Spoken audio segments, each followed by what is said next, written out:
Wow, we managed to get to episode number 52. That means we've been on air for one full year with Tales Under the Cat Tree. So today, we get to escape an arranged marriage, play some cards, look forward, and take a look back.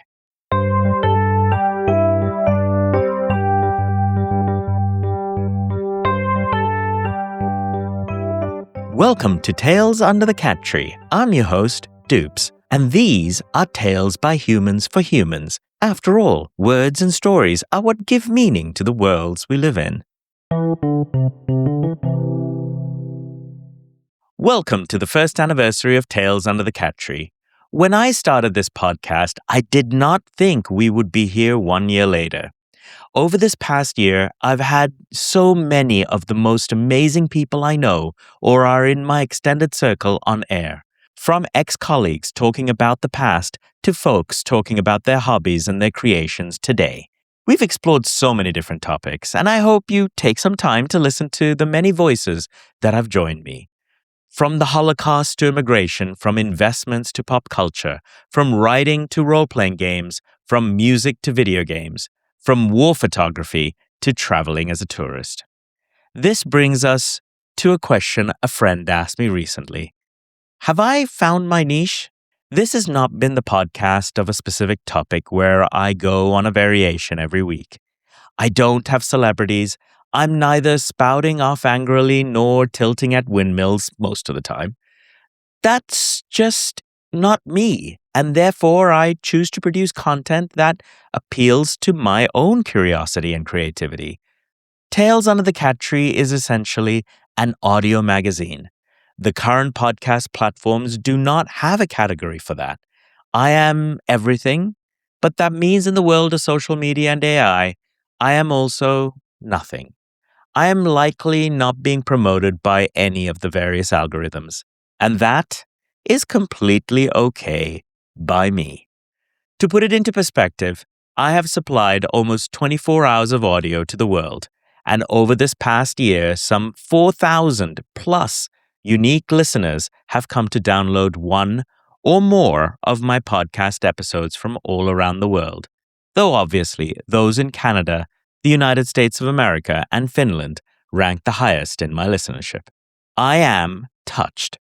If you even enjoyed one episode, it means a lot to me. The podcast has also given me a sense of grounding in a world that has changed so much in just 1 year. Since May 11, 2025, when I released the first episode, this 1 year has been a year of profound change. From geopolitical explosions and implosions to AI spreading with a speed that, yes, many of us did predict, but with consequences we are only now grappling with. Every week, I sit down and contemplate what to bring on the air. Do I visit music, writing, or history? Do I tell you a story, or do I have a friend on telling you a story? Do we scramble up the sides of mountains or plumb the depths of dungeons deep? In a world where our own footing seems so precarious and questioning our very reality is becoming somewhat the norm, I'm happy to provide a weekly magazine on and of human exploration. I've enjoyed this so much, I'm going to continue for a little while longer. Can I make it one more year? Let's see. There are just so many more stories to tell, and there are so many of my incredibly talented friends you have yet to meet. I will continue to keep this absolutely free. However, on my Substack, I will soon enable the ability for you to donate to the Internet Archive. There will be no difference whether you subscribe with money or not. I will not keep a single cent. Any monies you pay will go directly to the Internet Archive.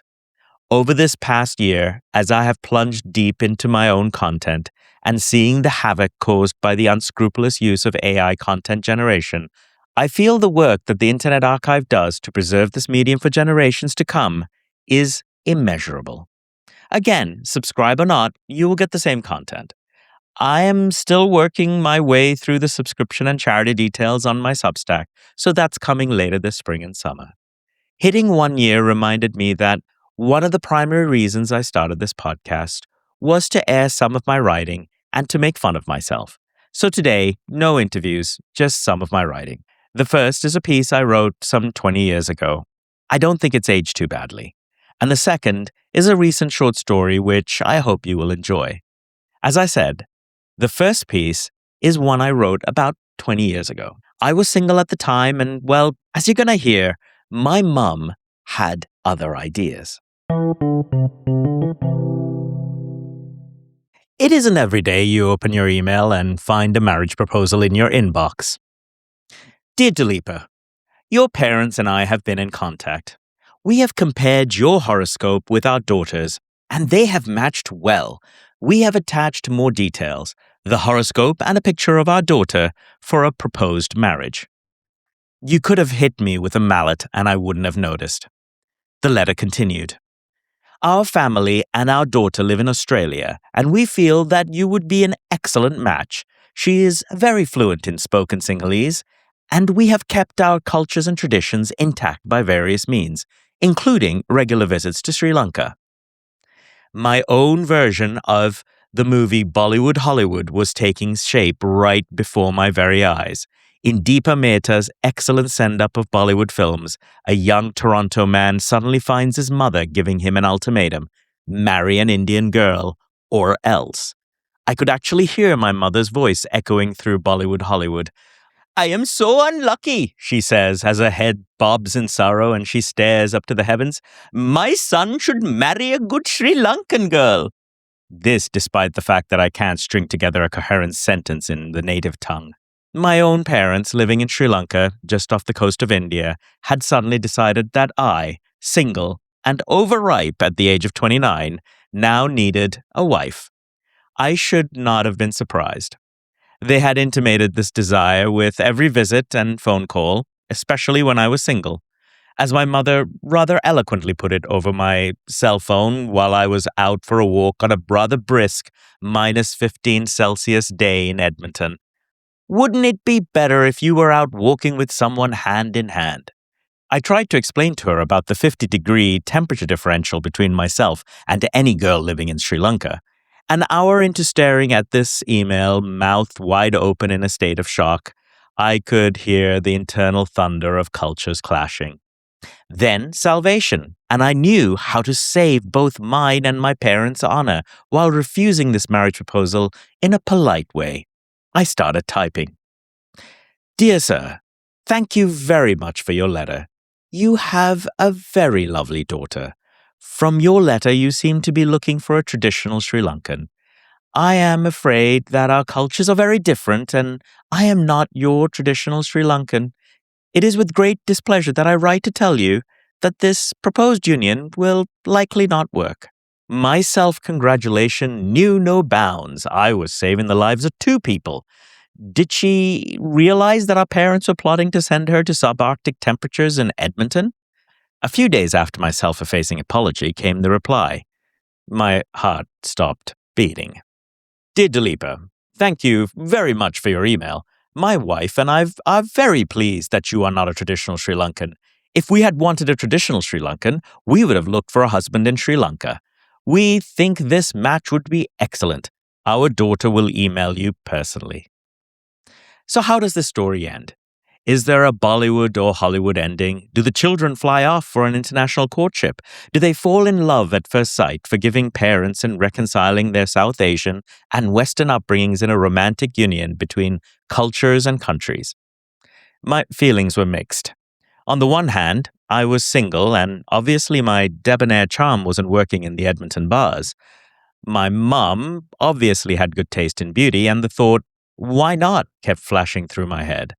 Was it any different from The Bachelor or a host of other reality TV shows?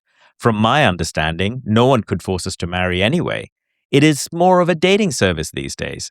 My friends were jubilant and promptly drew up plans for a TV show about me looking for Sri Lankan brides from around the world.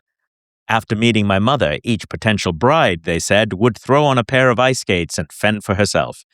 It could be a ratings bonanza. On the other hand, lay the awkwardness of such a meeting, the shock and realization that this would not be a simple date at a coffee shop. This would be a one-way ticket to the altar based on a couple meetings. There were no legal loopholes to escape through once I embarked upon this path.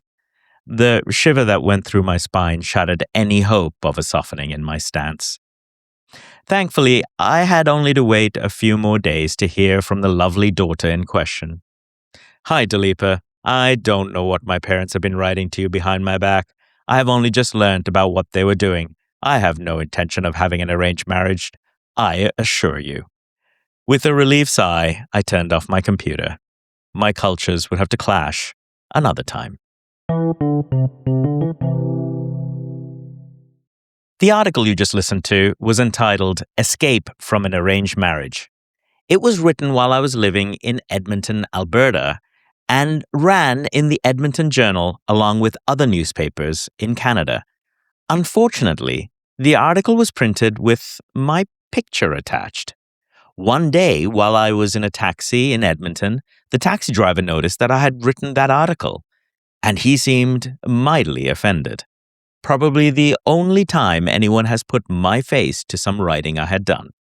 There was more fallout from these incidents, because my parents had decided to take an advert out in the local newspaper in Sri Lanka with my details. The proposals, therefore, continued to come, and I was so desensitized that any Sri Lankan sending me a message would get back a form letter that simply stated I was not intending to have an arranged marriage. That went on for so long that one day I responded as such until I got back a response from someone I had thought was a suitor. I really don't know who you are, but my husband and I met your parents, and I was only contacting you to find out what living in Alberta was like, as we will be moving there. Next is a more recent short story. The story is called Hold'em. I glanced down at my hands. A 10 of hearts and a 3 of diamonds. I can't loosen the knot in my stomach. Another shitty hand. But this hand I will need to play. My chip count is too low. I can't give anything away. No frowns. No sudden eye movement. I want to rub my hands on my pants to dry them, but everyone would see. I blink a little longer than normal to see a momentary vision of Anna flickering along the back of my eyes. She was standing, arms at her hips, while little Johnny flew down the lawn on his new tricycle. She wore that same look so many years later when Johnny took off from the starting line on his first professional cycling race. Yeah, the hand I have left to play is shitty. No choice. I breathe. All in. I tap my fingers. The bet is on. Concentrate. Concentrate. I ignore my surroundings. Forget the machines beeping, tapping, and moaning around me. The cards of the flop are drawn. First, a 3 of hearts, at least a pair. Is that enough? Is it enough? I asked that same question on the night I met Anna so long ago. I had winked at her and passed her a note across the pub. Not the most romantic, not even the best I had ever tried. She had smiled, though. That smile led her to calling my bluff, as I said, at our wedding. What is the next card? I wait for it to show, and it's a 2. A 2 of hearts. I take another halting breath. Could this work? I have another fleeting memory.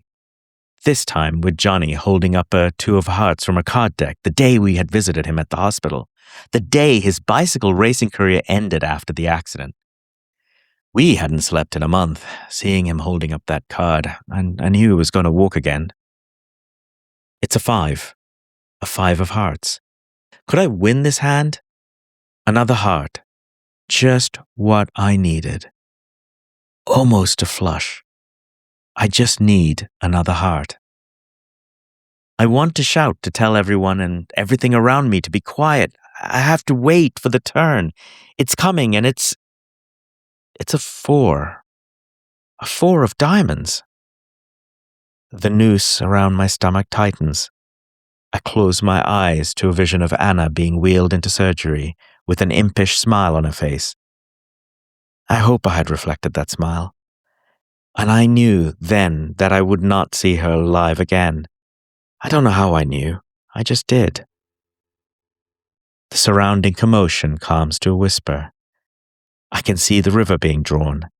The last chance. I feel someone's hand in mine. Is it Johnny? I squeeze my eyes shut and let the sledgehammer rain its blows down on my chest. I clench Johnny's hand and open my eyes to see the card. Thank you. You are one of the 4,000 plus listeners who have taken a chance on listening to an episode of Tales Under the Cat Tree. I sincerely appreciate each and every one of you. Next week, I will take a small break and there will be a repeat of The Case of the Disappearing Internet with some updates. I'll be back the following week with all new content. I hope you enjoyed this episode. Listen to the archives wherever you get your podcasts or at tales.dupes.ca. That's TALES.DUPS.ca. This podcast is about the worlds we create, the realities we conjure, and the wonders of the human imagination. Do you have any comments about this or any other episode? Please get in touch with me at contact@dups.ca.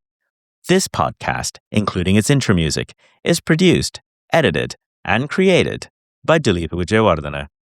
Until we meet again for some Tales Under the Cat Tree, give your pets a cuddle.